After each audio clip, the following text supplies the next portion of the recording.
mais cedo para estudar o livro, a obra Segurança Mediúnica, onde o Juarez fez a introdução e a parte da segurança mediúnica. E nesta terça nós vamos dar continuação. Ele vai falar do tema mediunidade de cura, que é a sequência do livro. Estarei aí também, vocês podem buscar e darem uma lida, e tiverem dúvidas, já trazem aí amanhã às 15h30. É de João Nunes Maia, pelo Espírito Miramês. E na terça, né? Na quarta-feira, agora já não estou afiada assim, né? Ah, sim, na quarta-feira é o Juarez também. Ele vai aí trazer para nós obras póstumas. Vamos iniciar o estudo, mas aí já muda o horário. Na quarta-feira, às 20 horas. 1 hora de estudo e aí uns 15 minutos para algumas perguntas que ficarem. Mas sem pressa, porque sempre temos o próximo estudo para tirar as nossas dúvidas. E na quinta-feira, a nossa querida Eugênia Teles, ela vai nos trazer aí o Evangelho segundo o Espiritismo. E nesta quinta, 23 de janeiro, 20 horas também, sempre às 20 horas, a introdução, objetivo desta obra, autoridade da doutrina espírita e os aspectos históricos. É tudo, meus irmãos, estudos sequenciais. Na sexta-feira estará conosco o Jair. Ele já faz esse estudo na Luz na Senda, é a obra O Céu e o Inferno. E neste nosso primeiro encontro, nesta quinta-feira, o tema Introdução e capítulo 1, o futuro e o nada, itens 1 a 3. E assim nós fechamos a semana, faltando o sábado e o domingo, né? E Balque, eu vou depois conversar, né, com Eugênia, com Miriam, sobre o que nós falamos hoje, que o Balque quer trazer para nós aí também o estudo do livro Roteiro. Muito bom, eu estive dando uma olhada, muito bom, viu, Balque? Então, meus queridos, sejam bem-vindos, divulguem, compartilhem, convidem os amigos e participem lá do nosso grupo Falando em Espiritismo no Face, onde também nós vamos postar, né?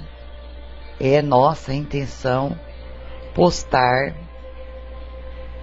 os áudios, todos os estudos feitos aqui.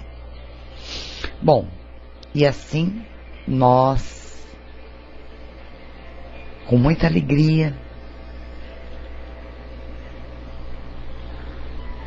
muita vontade, nós agradecemos a Deus, ao nosso querido, amado e valoroso Mestre Jesus. Marcele, querida, um grande beijo.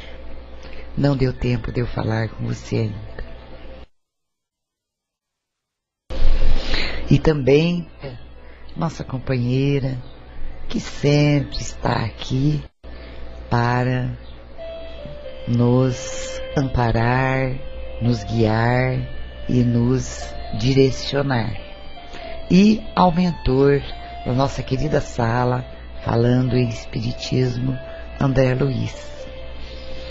Assim nós vamos hoje ao nossa primeira segunda-feira de reflexão da semana, né? E que possa essa reflexão de hoje ser o nosso objetivo da semana. Obrigada mais uma vez, Jesus, amigo, querido, irmão maior, e assim nós damos por aberto, né, o nosso primeiro estudo, com muita alegria em nossos corações. E também podem aí estar, são 40 minutos, né, das 20 horas às 20 horas e 40 minutos. Então, Miriam, vamos às nossas reflexões para... Ok.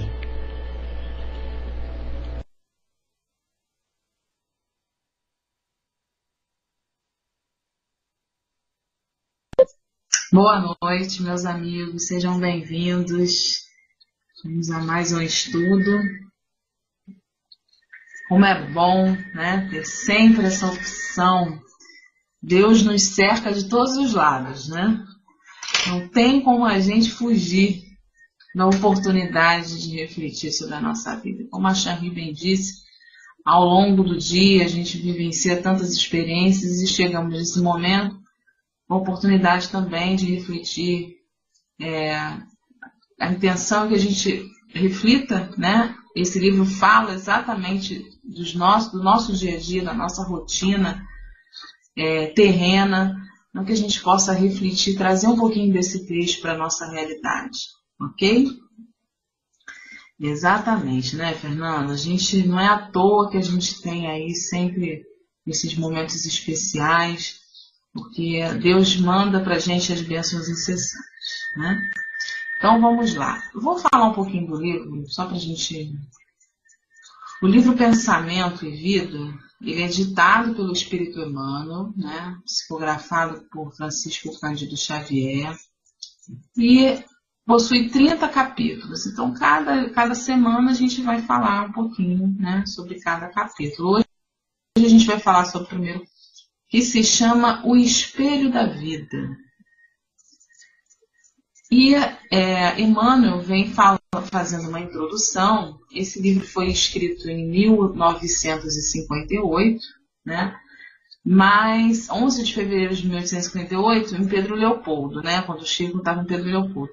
Mas o interessante é que, ainda assim, tantas colocações atuais para nós, né? Então ele vem dizendo o seguinte sobre pensamento e vida. Perguntou-nos, coração amigo, se não possuímos algum livro no plano espiritual suscetível de ser adaptado às necessidades da Terra. As páginas que falassem ao espírito dos problemas do espírito. Algo leve e rápido que condensasse os princípios superiores que nos orientam a rota. E lembramo-nos, por isso, de singela cartilha falada de que dispomos em nossas tarefas aos companheiros em trânsito para o berço, utilizada em nossas escolas de regeneração, entre a morte e o renascimento. Anotações humildes que repontam do cérebro, como flores que rebentam no solo, sem pertencerem, no fundo, ao jardim que as recolhe, por nascerem da bondade de Deus que conjuga o sol e a gleba, a fonte e o ar, para nelas instilar a cor, forma, a beleza e o perfume. Eis aqui, portanto, adaptada quanto possível ao campo do esforço humano, a nossa cartilha simples.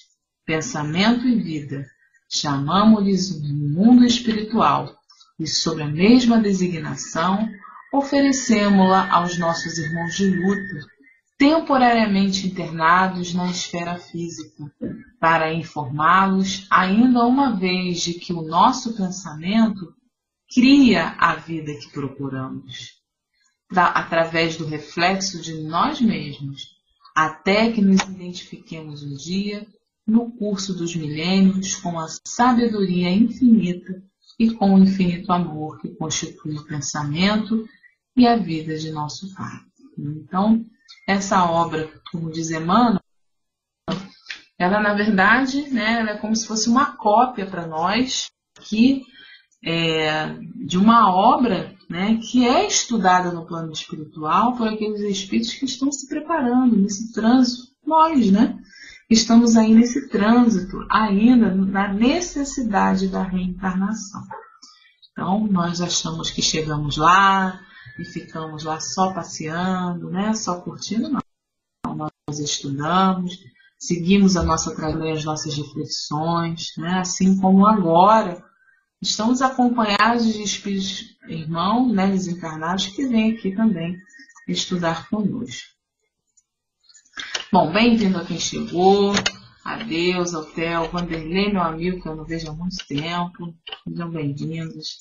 Então vamos fazer a nossa reflexão. O espelho da vida. Será que Emmanuel, né, quis trazer nesse texto o espelho da vida? A vida, nós temos uma vida e várias existências, né? Somos espíritos imortais e ele vem falando muito sobre a questão das nossas escolhas, né? Da projeção das nossas escolhas, dos nossos pensamentos. Então ele começa dizendo que a mente é o espelho da vida em toda parte. Ergue-se na terra para Deus, sobre a égide do Cristo, né, sobre a base do Cristo, a feição do diamante bruto, que arrancado ao ventre obscuro do solo, avança com a orientação do lapidário para a magnificência da luz. Nos seres primitivos, aparece sobre a ganga do instinto. A ganga são aqueles minerais ainda muito impuros, né? Nas almas humanas, surge entre as ilusões que salteiam a inteligência e revela-se nos espíritos aperfeiçoados por brilhante e precioso retratar a glória divina. Estudando-a de nossa posição espiritual, confinados que nos achamos entre a ânimo, sendo o campo de nossa consciência desperta, na faixa evolutiva em que o conhecimento adquirido nos permite operar. Definindo-a por espelho da vida, reconhecemos que o coração lhe é a face e que o cérebro é o centro de suas ondulações, gerando a força do pensamento que tudo move, refazendo para acrisolar e sublimar. E o acrisolar aí, no caso, é justamente tornar essa coisa brilhante, né, sublime, evoluída. Em todos os domínios do universo vibra, pois, a influência recíproca. Tudo se desloca e renova sob os princípios da interdependência e repercussão. O reflexo esboça a emotividade. A emotividade plasma a ideia. A ideia determina a atitude e a palavra que comandam as ações. Em semelhantes manifestações, alongam-se os fios geradores das causas que nascem as circunstâncias, válvulas obliterativas, quer dizer, válvulas obstruídas, ou alavancas libertadoras da existência. Ninguém pode ultrapassar de improviso os recursos da própria mente. Muito além do círculo de trabalho em que estagia, contudo, assinalamos todos nós os reflexos uns dos outros, dentro da nossa relativa capacidade de assimilação. Ninguém permanece fora do movimento de permuta incessante. Respiramos no mundo das imagens que projetamos e recebemos. Por elas estacionamos sobre a fascinação dos elementos que provisoriamente nos escravizam. E através delas incorporamos o influxo renovador dos glorificação e ao progresso.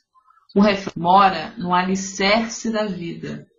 Refletem-se as criaturas reciprocamente na criação que reflete os objetivos do Criador.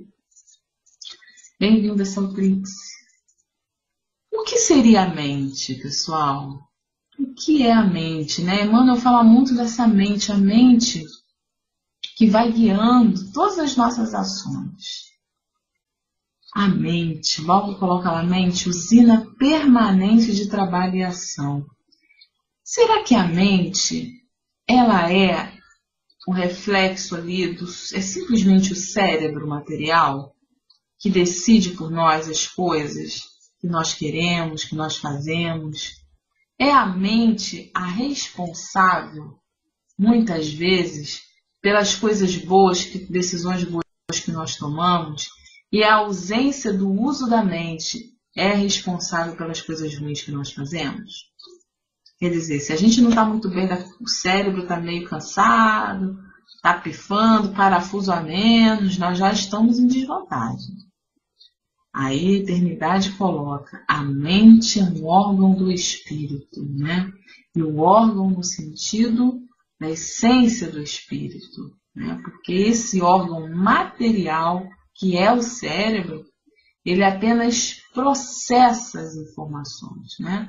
É como a máquina que precisa ali de um carro que precisa da gasolina para funcionar, né? Então, é o espírito que toma as decisões. E nós não temos um espírito, nós somos espíritos, né? Quando a gente fala assim, nós somos espíritos, nós não temos espíritos, né?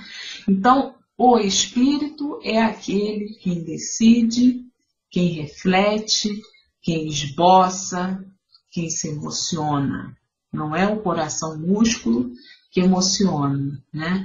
E isso é interessante porque, normalmente, quando nós somos muito impulsivos, e ele fala sobre essa questão desse grau de animalidade e angelitude onde nós estamos, onde ainda nós somos ali aquela pedrinha bem bruta, que estamos ali começando a polir, né? A vida vai lá dando, as oportunidades da vida vão ajudando a gente a polir. Mas chega um momento em que, às vezes, o nosso impulso, a nossa paixão, os nossos sentimentos, que são naturais, porque o orgulho, o egoísmo, todo mundo tem, né? Mas quando eles se tornam escravizadores, né? Estão no momento exagerado, exercendo uma função de prioridade, então eles começam a se tornar pontos negativos, né? E vão transformando esses nossos reflexos em ilusões. Então, a partir do momento em que nós sabemos, temos a consciência que nós estamos nesse processo de evolução, seja aqui encarnados, seja desencarnados, né? Ele diz lá que na faixa evolutiva em que conhecimento adquirido nos permite operar. Todos nós vamos aprendendo, né? Vamos adquirindo conhecimento. Aquilo que nós conquistamos, nós não perdemos. Nós podemos até, em algum momento, estar ali com aquela condição adormecida da consciência, né? Como espíritos, mas em algum momento aquilo vai começar a apitar na gente, porque o que a gente conquistou não se perde. Se a gente ainda sucumbe em algumas questões, é porque nós não conquistamos 100%, né? Então, esse espelho da vida, que ele diz que reconhecemos que é o coração, né, que é a face e o cérebro, o centro das ondulações, na verdade, essa nossa grande luta, que nós falamos assim, eu sou muito emotivo, eu sou muito mole, né? As pessoas pintam e bordam comigo, eu tenho que ser mais racional. Eu tenho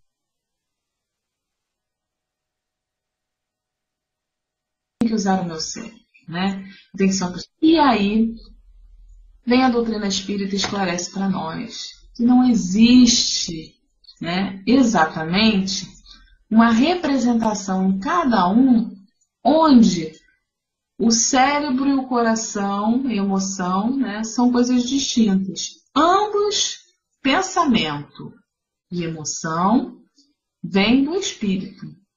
Como a gente estuda no livro Céu e Inferno, capítulo que fala da carne é fraca, né? É o espírito que é fraco, e a carne, com toda a sua fragilidade, por ser perecível, né? Ela é utilizada como ferramenta, e pode, inclusive, agregar elementos, né? Como se a gente fosse ali poluindo a matéria, ao ponto de realmente ela chegar a um ponto de ser um ciclo vicioso. Mas a decisão sempre é do espírito, né? Sempre somos nós, como espíritos, que decidimos se somos agimos de forma impulsiva ou se nós raciocinamos mais. Então, se nós sentir a emoção, ser uma pessoa sensível, se sensibilizar é fundamental, né? O que normalmente acontece é que nós utilizamos essa questão da nossa paixão, né, do elemento descontrolado, nas nossas emoções. Então, é a emoção do amor condicional. Bem-vinda, Sandrinha. Nós cobramos o amor do outro, nós cobramos a atenção do outro, né? Quando o outro não dá, a gente chora, né? A gente faz drama e a gente fica se sentindo ofendido, magoado. Tudo é escolha nossa. Então, como ele diz, o reflexo esboça a emotividade plasma a ideia. O espírito, na sua essência, ele reage às condições, né? Ele tem a essência divina, que tem o elemento da justiça, o elemento do amor, mas que ainda estão embrutecidos.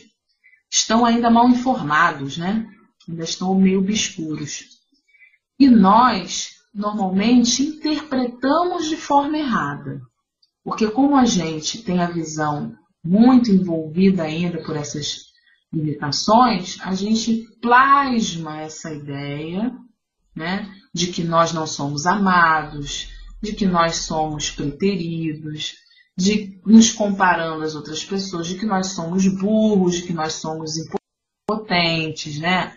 Então a gente vai plasmando essas ideias e nós criamos uma criação de problemas que não necessariamente existem, porque nós escolhemos refletir essa nossa vida dessa forma, né? Então, muitas vezes, isso chega até a um grau mesmo patológico, físico, né? Que fica registrado, até mesmo no nosso perispírito, como uma doença que vai acumulando a nossa raiva, né? Acumulando as nossas decepções, né? Então, essa questão de você plasmar, pensamento é matéria. Se a gente começa, né, a pensar muito numa coisa para a coisa dar errado, que isso não vai dar certo, a gente já sai de casa já pensando, começa a sofrer por antecipação, né? Não é que exatamente o nosso pensamento vai fazer com que a coisa dê errado, né? E não é todo um conjunto de disponibilidade. Se aquilo der errado, quer dizer, ele não deu da forma como eu gostaria. Se eu já vou com um bom pensamento, um pensamento de entendimento, de positividade, mesmo que aquilo não ocorra como eu gostaria, né? Eu vou agir de uma forma proativa. Não deu, não rolou, né? O que eu posso fazer para resolver isso aí? Então, a minha emoção de estar diante daquela situação, a ansiedade, a expectativa, né? Aquele envolvimento que a gente tem em relação às outras pessoas. Naquele momento, tanto a emoção como a razão vão ser cúmplices, elas vão se complementar. Não é para uma disputar com a outra, uma descansar enquanto a outra está acordada. São sempre unidas. Nós precisamos aprender a equilibrar a razão com a emoção. Elas são complementares, né? Então, assim, a gente se decepciona, nunca mais eu vou amar ninguém, nunca mais. Então, elas estão sempre juntas. Só que elas precisam aprender a se equilibrar. Em algum momento em que a gente precisa, a razão é sempre aquela ferramenta em que a gente vai poder pensar, investigar, né? e pensar sobre aquilo que está chegando até nós. Peraí, deixa eu pensar, né? O que realmente julgando apenas às vezes com a minha visão superficial das coisas. Por exemplo, né? A gente às vezes julga as pessoas por uma atitude que não condiz com toda a atitude que ela tomou até hoje, né? Então a Marcele é minha amiga, ela sempre foi uma pessoa pontual, ela nunca me deixou na mão, ela sempre compareceu que ela marcou comigo, né? Aí um dia a gente marca para comer a pizza, né? E aí ela some, desaparece, não liga, não fala nada. Oi, Nádia, bem-vinda. Primeira coisa que eu vou fazer, essa Marcele, vou te dizer, hein? Não, olha, nunca mais eu chamo a Marcele para comer pizza, né? Porque ela é furona, porque ela é isso, porque ela é aquilo. Então, aquela Marcele que sempre foi aquela pessoa, né, bacana comigo e tal, eu esqueci. Eu só lembro da Marcele que naquele momento agiu de forma negativa. E sequer me preocupo com ela. O que será que aconteceu com a Marcele? Perdeu o telefone, pegou engarrafamento, né? Às vezes até passou mal, a gente não quer saber. A gente quer saber o reflexo que a atitude da pessoa causou em mim. O dano que a pessoa causou em mim. Mas o que aconteceu com ela, a gente não quer saber. Então a amizade dela, para mim. A minha para com ela já foi, né? Então nós cobramos sempre o reflexo do outro nas nossas vidas. Mas e a nossa posição? O que nós refletimos na vida do outro? Ele diz aqui que tudo está interligado. Que todos nós geramos consequências que atingem outras pessoas. Que todos nós também podemos empacar e atravancar e atrapalhar a vida de outras pessoas. Que nós magoamos outras pessoas. Que nós ferimos outras pessoas. Né? Mas nós nem sempre percebemos. Então, ele diz que o reflexo mental mora no alicerce da vida. Se nós temos a certeza do ponto de vista que nós estamos enxergando a vida, qual é o propósito da vida? O que nós estamos fazendo aqui? Que tipo de planeta é esse mesmo que nós vivemos? Mundo de provas e expiações. Quais são as características desse planeta? Alguém lembra? Qual é a característica do mundo de provas e expiações? Vocês lembram? Predominância do mal. E aí nós ficamos surpresos quando nós vemos notícias do mal, na maioria acontecendo. Que surpresa é essa, né? Nós já sabemos dessas condições do nosso planeta. Mas nós sabemos também da condição que nós podemos fazer para ir melhorando, sanando essa questão. Porque sabemos também que nós progredimos, que o planeta está progredindo, né? Para um mundo de regeneração onde o bem vai prevalecer. Então não há por que se desesperar, não há por que a gente achar, refletir, projetar na nossa vida um desastre quando as coisas acontecerem, né? Às vezes as coisas acontecem e a gente faz um drama, né? Uma tempestade, um copo d'água, parece que a gente vai morrer, né? Quando as coisas estão ali acontecendo e a gente perde a oportunidade de aprender. O que acontece? Novamente vamos passar pela situação para que a gente possa, enfim, compreender que aquilo ali é uma oportunidade de aprendizado, né? Mal colocou que a impulsividade é o sentimento que mais nos leva ao arrependimento, porque nós agimos com egoísmo. Farinha pouca, meu pirão primeiro. A gente quer dominar, a gente quer mandar nos outros, né? Então, assim, quando a gente namora, a gente casa, a gente tem aquela esperança de que a gente vai mudar o outro, né? Na relação. Vamos botar do nosso jeitinho, né? Do jeitinho que a gente gosta. Quando a gente está trabalhando em equipe, a gente quer que todo mundo seja igual a gente. Porque se não for, a gente vai se sentir chateado, né? Então a gente não sabe lidar com a diversidade. Como é bom sermos diferentes, e um aprender com o outro. Queremos sempre liderar. Mas você sabe, Valker, que existem 3 tipos de liderança, né? O líder autoritário, aquele que manda, quem pode obedece, quem tem juízo. E ele sempre fala, eu fiz. Ele tem uma equipe, mas ele fala, eu fiz, né? E normalmente a equipe faz, mas com muita raiva, faz assim, aos trancos e barrancos, mas faz com muita má vontade. É só o líder virar as costas que ele vai falar mal, né? Existe o líder laissez-faire, que é o líder tanto faz, aquele que tanto faz. Quer fazer, faz. Não quer fazer, também não faz. Às vezes, até pelo carisma, pela próprio grupo, pode ser que a equipe consiga alcançar alguns objetivos. Mas, na maioria, né, acaba um desânimo, acaba algumas desavenças, todo mundo manda, tudo, porque é importante uma liderança dentro de uma equipe. Todos nós lideramos alguma coisa dentro do nosso lar, dentro do nosso trabalho, até dentro de um simples trabalho que a gente vai fazer, né? Todos nós lideramos de alguma forma. E existe o líder democrático, aquele que compartilha, que sabe escutar, né? Que ele aprende, ele tem a humildade de aprender com o outro, mesmo ele tendo uma condição mais de liderança. Porque a liderança, na verdade, o que é? Você ter mais responsabilidade, mas não significa que você tem privilégios, né? Você tem mais responsabilidades, mas não significa que você tem só privilégios.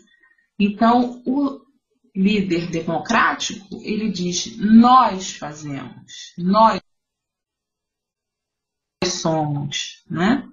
Nós. Então, às vezes ele na verdade essa responsabilidade é de acordo com o conhecimento. Quanto mais sabemos, mais responsabilidade temos, né? É uma questão que às vezes você vê, por exemplo, eu que sou professora, né? Às vezes eu estou dando aula, tem coisas que as alunas colocam que são condições de vida, pontos de vida. Eu tenho. Eu falo, nossa, aprendi, né? Aprendi hoje. Apesar do conteúdo técnico eu saber mais, aquele ponto de vista que ela colocou foi uma observação renovadora, né? E é esse reflexo, esse espelho da vida, né, que precisa ser sempre renovado. Porque às vezes a gente acha que a gente já sabe tudo, né? Que a gente é o dono da verdade, e nós fazemos uma coisa muito chata. Nós subestimamos as pessoas. A gente acha que a pessoa nunca é capaz, né? Às vezes a gente subestima a pessoa, quando a gente vai comer, a pessoa já está voltando até com bolo de fubá, né? Então a gente não confia, e até não confia nessa capacidade que ela tem de se desenvolver, né? Então, Emmanuel, ele foi muito feliz, né, quando ele fala dessa responsabilidade nossa também, do que nós produzimos na nossa mente, o que nós estamos refletindo, sempre passando para as pessoas que nós somos vítimas, que nós somos infelizes, que nós somos prejudicados, que nós somos desanimados, né? Ou nós estamos refletindo para as pessoas a esperança, que nós temos sim as nossas imperfeições, mas que nós batalhamos para superar essas imperfeições. Porque antes de refletir para os outros, nós somos o reflexo de nós mesmos, né? O que não dá botar uma roupinha que disfarce, né? Mas na hora que tem aquele espelho do banheiro, né? As meninas não gostam do espelho da loja de roupa, né? Que é aquele espelho que mostra tudo. Você até desanima de comprar roupa, né? Porque vê tudo, né? Aquela luz assim, que não é uma luz boa, você vê todos os defeitos. Então é isso. Chega uma hora que esse reflexo é a base, né? É a nossa base de vida. O espelho não mente, a nossa consciência não mente. Mas às vezes a gente vive algumas ilusões, né? Então, o que nós estamos mentalizando? Coisas boas para nós? Será que é possível a gente sair de casa e só ver coisas ruins na nossa vida? Será que sempre a gente vai ter problema? Transformar os problemas? Porque problema todo mundo tem, né? E será que tudo sempre vai ser tão difícil, porque existem pessoas que tudo dá errado, né? Tudo na vida da pessoa dá errado. Impressionante. Tem dia que assim a pessoa bate recorde, né? Vai de manhã até a noite dando errado. Não pensa tudo. Mas na verdade, se a gente for observar, às vezes as experiências são as mesmas. A forma como nós refletimos, encaramos, é que são diferentes, né? Então, como que a gente vai interpretar tudo aquilo que chega até nós? Então, de repente, um engarrafamento, né? Aqui no Rio de Janeiro tem que estressar, porque eu falei, gente, a gente tem que pegar, né? Não tem jeito. Então, o que eu posso fazer para agir de forma diferente? Porque essa mudança que a Shri está falando, né? Que é a mudança, principalmente do nosso ponto de vista, se a gente aplica uma técnica, uma forma de agir a nossa vida inteira, e essa técnica não está dando certo, a gente continua sofrendo, está na hora de mudar a técnica, né? A gente às vezes fica insistindo em determinadas coisas, né? Uma forma de viver, se escraviza e a gente não muda. Então, mudar essa perspectiva, né? Usar novas ferramentas, o pensamento é matéria, ele realmente pode levar a si mesmo, né? A acontecimentos. Nós sabemos que na fatalidade, no livro dos Espíritos, a gente estuda sobre a fatalidade. A única coisa que nos é fatal é a morte do corpo físico, né? Aquilo que nós entendemos por fatalidade, quer dizer, momentos que já estão predestinados, são momentos que foram, vamos dizer assim, programados mediante vivências nossas anteriores, né? Então a gente precisa vivenciar certas experiências de acordo com a nossa condição do passado, o que nós fizemos, enfim, o que nós vivenciamos. Tantas coisas. Mas mesmo assim elas podem ser modificadas. Nós podemos abater muito nosso débito, como nós podemos também crescer aí o nosso crédito, né?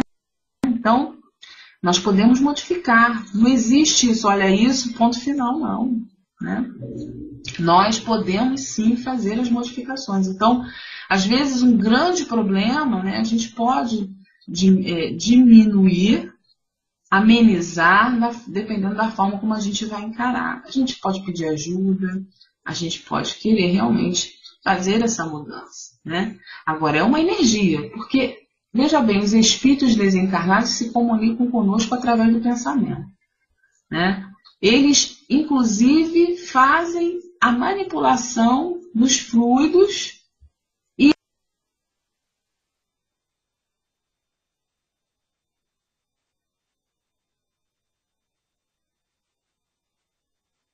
exercem o pensamento, por exemplo, para mover o médium no momento da psicografia. Pois é, Bal, porque a gente está tão solução, porque a gente também gosta um pouquinho, né, de viver dentro do problema. Então, a forma de pensar é que muitas vezes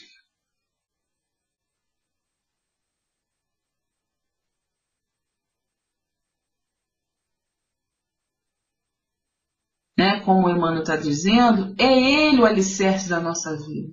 Se é um bom emprego, que eu sou uma pessoa desfavorecida, ela criar aquele monstro, né, aquela pessoa, eu vou pensando, e é isso que eu vou ser, porque é assim que eu desejei ser. É como se eu tivesse construído um personagem para eu viver, né? Então, essa forma da gente pensar, sim, condições que nós estamos vivendo e que nós precisamos aprender a lidar com elas, né?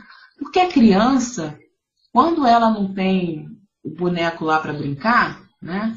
Ela vai arrumar qualquer coisa para brincar. Se ela não tiver um brinquedo bem elaborado, então ela vai brincar com a caixa de sapato, ela vai inventar alguma coisa, vai brincar até com um amiguinho imaginário, né? Então, cadê essa nossa criatividade? Onde é que está a nossa criatividade, né? Pois é, nós esquecemos da condição que nós estamos de provas e expiações. Mas dentro dessas provas e expiações, nós também temos condições de, através desse nosso pensamento, evitar muitas dores, A gente pode mudar muitas coisas, né? Então, plasmar essas ideias negativas na nossa vida, se a gente às vezes está num ciclo vicioso, de que está desanimado, que está tudo ruim, a gente precisa buscar ajuda. Porque essa forma de pensar não vai resolver. Então, a gente chega a essa conclusão, né? E vai, então, tentar reverter essa situação. Mudar o pensamento, mudar o nosso conceito, né? Exatamente. O Balk citou aqui a questão da prece. A prece é uma conexão, né? Para a gente elevar o nosso pensamento. A prece não precisa, às vezes a gente tem uma dificuldade com a prece. Olha, Kardec até fez as coletâneas das preces lá no Evangelho segundo o Espiritismo para a gente ajudar, mas a prece, às vezes um áudio, uma mensagem, né? Hoje a gente tem tantas ferramentas.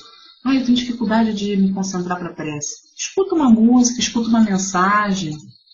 E isso vai criando uma atmosfera, uma disciplina. Porque o grande problema do pensamento também é a questão da disciplina, né? Nós temos dificuldade de nos disciplinar. Nosso pensamento vai em 1000 lugares. A gente entra para fazer uma coisa, quando a gente vê, a gente esqueceu e está fazendo outra.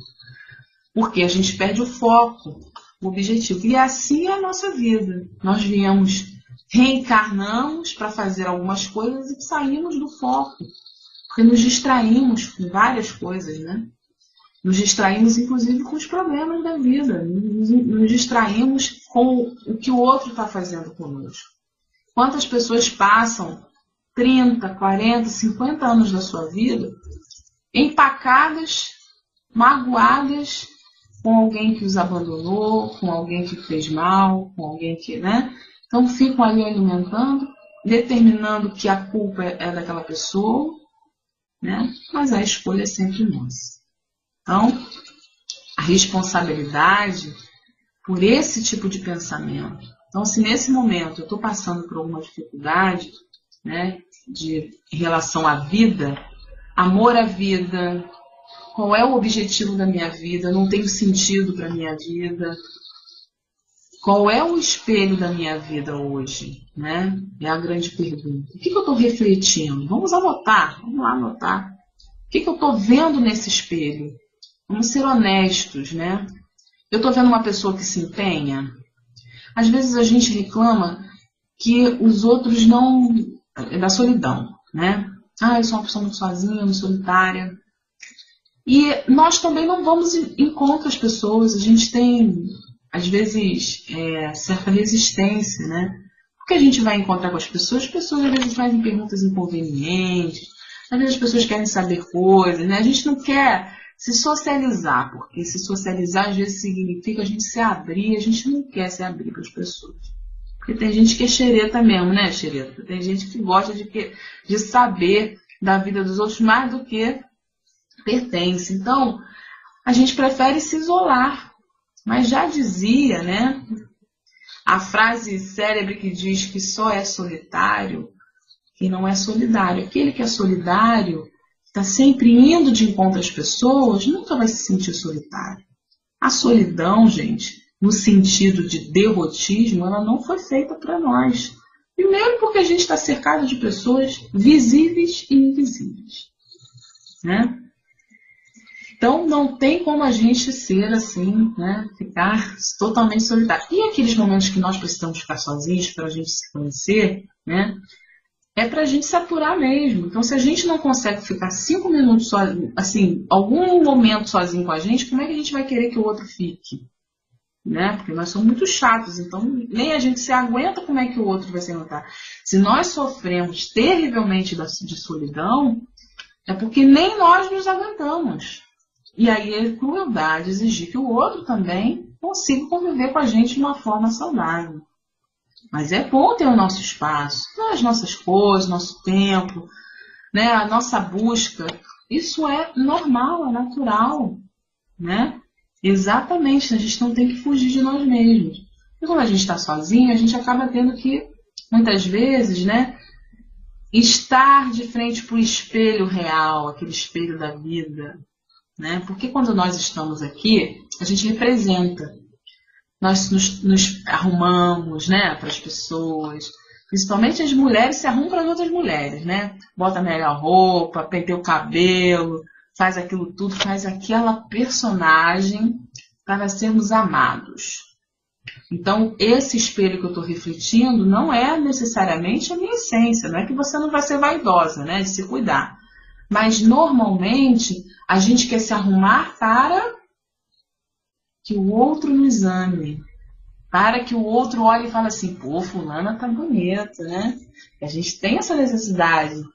A gente não se arruma pra gente só, né? Tem gente que consegue se arrumar, primeiramente, porque se ama, porque se cuida, porque sabe que é importante se cuidar, né? Pois é, às vezes a gente anda de uma forma simples, o que é diferente de andar relaxado, né? Desleixado. Mas, às vezes, o nosso brilho interior, a nossa alegria, né, já contagia as pessoas. O Carlos está colocando aí, se alguém puder atendê-lo em PVT. Carlos, você só deixa o seu privado aberto, tá? Para ver se alguém pode te ajudar, ok? Então, gente, só para a gente já ir concluindo a nossa reflexão de hoje, da semana, o que é importante? Não se desesperar. Né? Respirar fundo, buscar ajuda mesmo, ferramentas, mas antes de tudo, não adianta a gente receber passe na casa espírita, tomar nossa água fluidificada, pedir que as pessoas orem por nós, se nós não decidirmos mudar, né, o nosso foco, os nossos pensamentos. É como se a gente acabasse de orar e o nosso pensamento está lá em outras coisas. Então, nós vamos atrair aqueles irmãos que estão compartilhando os mesmos pensamentos que nós, né? Então, a gente vai muitas vezes dormir, acabamos de fazer aquela prece linda, que está no YouTube, linda. A gente dorme até ouvindo, né? Mas, quando a gente sonha, a gente tem pesadelo, a gente vai com o nosso pensamento. Porque o pensamento real, o nosso espelho da vida real, ainda está ligado a sentimentos ruins, a sentimentos de raiva. Esse sentimento que a gente sente de raiva, de mágoa, são os elementos que atraem outros espíritos, né? Tanto encarnados como desencarnados, que sentem a mesma coisa que nós. Então, o grande momento, né, de mudança é quando a gente realmente se aceita como é. Eu sou assim, né? Eu sou assim. Agora, o que eu posso admitir não é lutar contra o que nós somos. Primeiro a gente tem que se aceitar. Olha, eu sou preguiçosa. Eu já me aceitei, eu sou preguiçosa, né? E isso me prejudica demais. O que eu posso fazer para resolver essa parada, né? Eu tenho que me disciplinar. Então, eu tenho que ter muitas tarefas, né? Porque senão eu só como e durmo.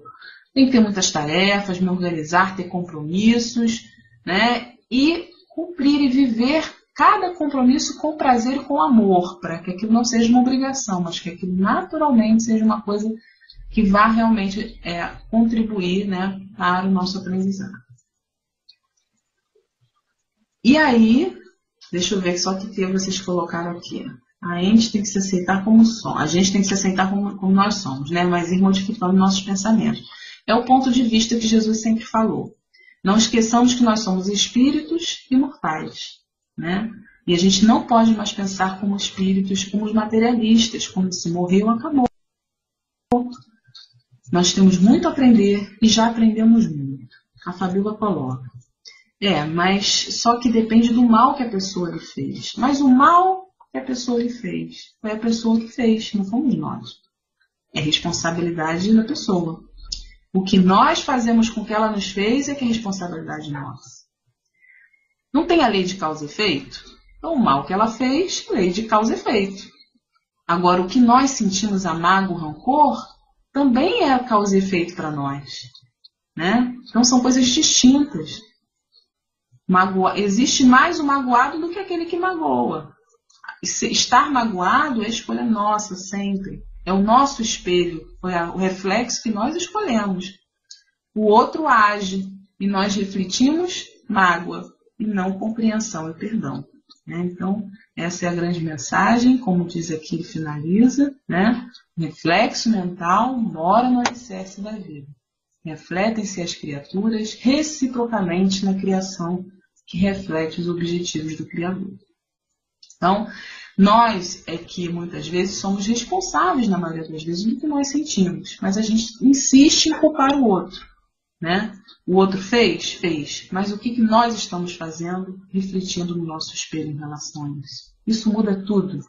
Esse é o alicerce da nossa vida, né? Bom, acabou o nosso tempo. Deixa eu ver aqui mais um minutinho. Quando entramos na sintonia dos outros, é que nos sentimos ofendidos. Não é fácil, né, gente? Não é fácil você ouvir certas coisas, não é fácil.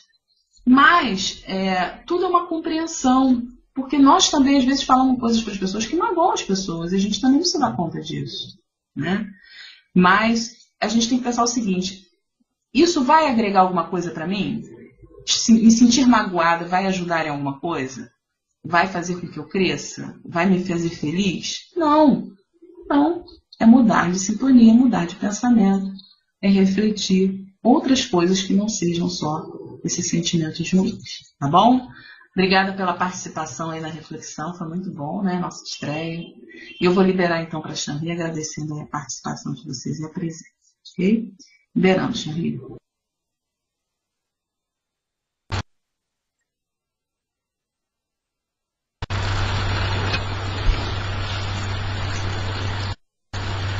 Boa noite a todos.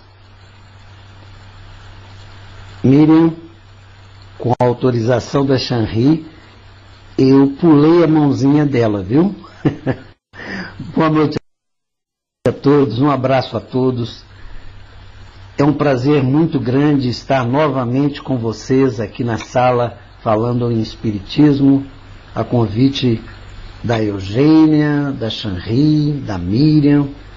Eu estou muito feliz de poder agora voltar novamente a estar junto de vocês nesse ano que nos avizinha e nos mostra ser um ano de muita felicidade para todos nós, de muito trabalho e de muita alegria.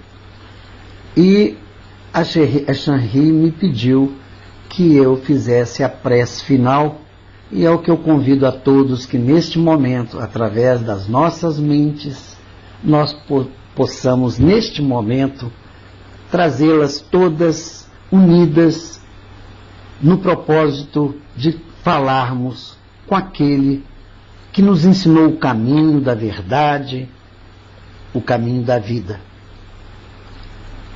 E através desse pensamento de união, nós vamos rogar a Jesus, nosso mestre e irmão, que possa estar agora conosco em nossos lares, a Xanri, Miriam, Chico e Teco, Fernando, a Marcele, Eternidade, Celdriques, a Sandra, a Nádia, a Rô, a Sheila, Fabiola, Eugênia, Xereta, Brás e Ciência, Luz. Que todos nós possamos sentir nesse momento a paz dentro de nós e saber que possuímos uma mente que nos possibilita o refazimento, a direção, a escolha de um caminho. Isso nos coloca ainda mais gratos a Deus, nosso Pai, de misericórdia, de amor e de bondade, lembrando sempre que a sua justiça prevalecerá sempre, pois Ele vê tudo, sabe tudo, e a vida pertence a Ele. E com a nossa humildade, pedimos, Senhor, para que nos proteja, para que nos abençoe, para que nos ilumine, para que possamos ser, para aqueles que nos rodeiam, a nossa família, na nossa casa, mantenedores de uma luz sempre acesa, para que aqueles que nos seguem, os nossos familiares, os nossos filhos, o nosso companheiro, esposo, esposa, os nossos parentes, os nossos amigos, os nossos vizinhos, os nossos colegas de trabalho, enfim, as pessoas da nossa convivência possam sentir em nós uma energia positiva que sempre traz uma luz na obtenção daqueles que nos cercam, o favorecimento também de encontrarem a paz e a harmonia. E que esta sala, assim como no dia de hoje, que inicia um trabalho sobre esse livro maravilhoso, Pensamento e Vida, pelo espírito do nosso glorioso Emmanuel e do nosso também irmão querido Chico Xavier, possamos levar avante esse estudo todas as segundas-feiras, sempre rogando a Deus que nos dê uma semana onde nós possamos refletir sobre tudo que é aquilo que aqui ouvimos, tão bem trazidos pela nossa irmã Miriam. Que Deus a abençoe e abençoe a todos nós. Que assim seja, graças a Deus. Obrigado, meus irmãos, que a paz esteja com todos. Graças a Deus. Passando para você, Chanri, com o meu abraço. Uma boa noite a todos. Graças a Deus, né? E obrigada, querido, amado, valoroso Mestre Jesus. E também ao querido mentor da nossa sala, André Luiz. Vocês me ouvem? Obrigada